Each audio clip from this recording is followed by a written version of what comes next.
So I live in Paris, which is basically the capital of anti-diets.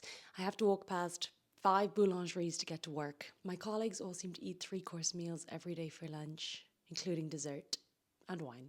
The whole city is based on food and a love for food. Meanwhile, I've been hiding behind a lifelong battle with binge eating disorder and diets and extreme restriction.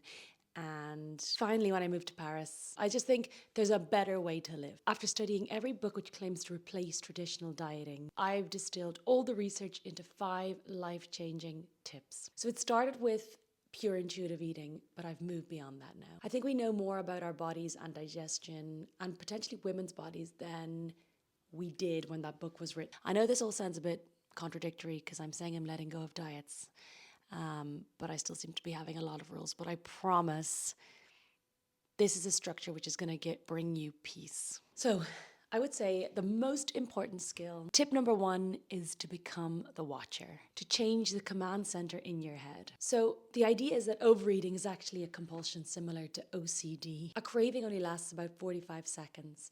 And if you can teach yourself how to take a step back from the voices in your head, one of which is the dictator and one of which is the wild child. The dictator's there to tell you you should or shouldn't do this, if you want to look like this, if you want your body to be this size, you need to eat this. And the wild child is the opposite of that, saying if you don't eat, you're going to starve to death. So I need you to eat as much as you possibly can. Here's a craving, here's a craving, here's a craving. But if you can watch a craving from a distance, in other words, take a step back from those voices and just let it happen, this actually alters your brain so that you don't need to respond to stress or triggers by overeating. Tip number 2 is get out of your mind and into your body. Okay, so let's leave behind the brain. Such an important part of not overeating or binge eating is understanding when you're hungry or when you're full. Understanding your body's own cues. The more you can practice identifying your hunger from 0 to 10, the more you can tune into what your body is actually asking for. So we should be practicing this all the time. Before we start to eat, between meals, just after a meal, and the ideal is to stop eating when we're about 80% full, so 8 out of 10, in case you needed the maths. If you want to go even further about getting into your body, you can try taking 3 huge deep breaths before you start to eat or when you have a compulsion to eat. And I know it sounds really simple, but I'm telling you, it really is the one that people talk about for a reason. Another technique is to try and have a list of happy memories. When you're feeling the need for a dopamine hit, you can go to that list instead.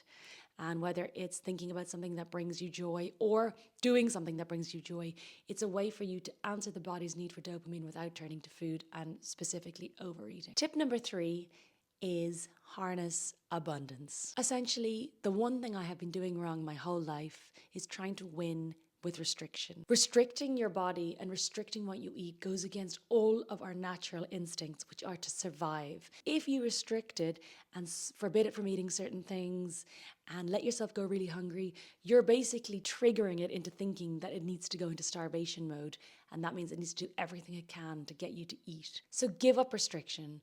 Find out what you actually love to eat. Ultimately, you need to show your body that there is an abundance of food out there and you're never going to starve to death. We're going to be okay. So master healthy versions of your favorite meal, as simple as a delicious cheeseburger without the bun. And I know that sounds a bit ridiculous, but it really is still yummy. Stop making ratatouille if you hate ratatouille, because you're not reaching for that ratatouille, are you? You're just not. You're going for the galaxy bar. Also, if you ever really feel like eating something, and I mean if you really are craving that whatever, brownie, croissant, pain au chocolat, pain au raisin, eat it. 20% of the time around, just let yourself have whatever you feel like. Because if you know you can always have something, then it just takes off that allure of being so forbidden. There's too much delicious food in the world. There's too much delicious food in Paris for you to need to be hungry. There's a way to be healthy and not starve yourself. But there's also too much good food in the world for you to really want Cheetos and not something better. So get used to being in love with real food, nutritious food, whole foods, and watch how every meal makes you feel satisfied and satiated, how you stop feeling the need to overeat. Tip 4 is curate joy and comfort. It is incredibly hard to overeat when you're really well fed and happy. It's also really hard to overeat when you're enjoying a physical activity that lights you up. Like, try having a pizza while you're kayaking. So imagine your most joy filled, exciting day. Imagine you could just do whatever you really wanted all day, and it's not allowed to just be eat Cocoa Pops, even if it's true. And then think about your current life and your current days, and just find out ways that you can mix the two together.